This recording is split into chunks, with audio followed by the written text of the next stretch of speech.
কাজী নজরুল ইসলামের লেখা লিচু চোর। বাবুদের তাল পুকুরে হাবুদের ডাল কুকুরে, সে কি বাস করলে তারা, বলি থাম একটু দাঁড়া। পুকুরের ওই কাছে না লিচুর এক গাছ আছে না, হোথা না আসতে গিয়ে ইয়াব্বর কাস্তে নিয়ে। গাছে গোছেই চড়েছি, ছোট এক ডাল ধরেছি, ও বাবা মরাত করে পড়েছি সরাত জোরে।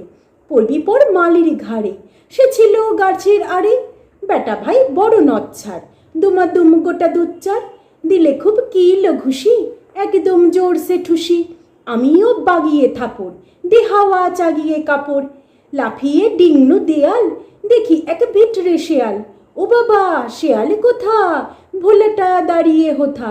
দেখে যেই আতকে ওঠা, কুকুরও জুড়লে ছোটা। আমি কই কম মোকাবার, কুকুরেই করবে সবার। বাবা গো মা গো বলে পাঁচিলের ফোকর গোলে, ঢুকি গিয়ে বসেদের ঘরে, যেন প্রাণ আসলো ধরে। যাব ফের কানমলি ভাই, চুরিতে আর যদি যাই, তবে মোর না আমি মিছা, কুকুরের চামড়া খিচা। সে কি ভাই যায় রে ভুলা, মালির ওই পিটুনিগুলা। কি বলিস ফের হপ্তা, তবা না খপ্তা।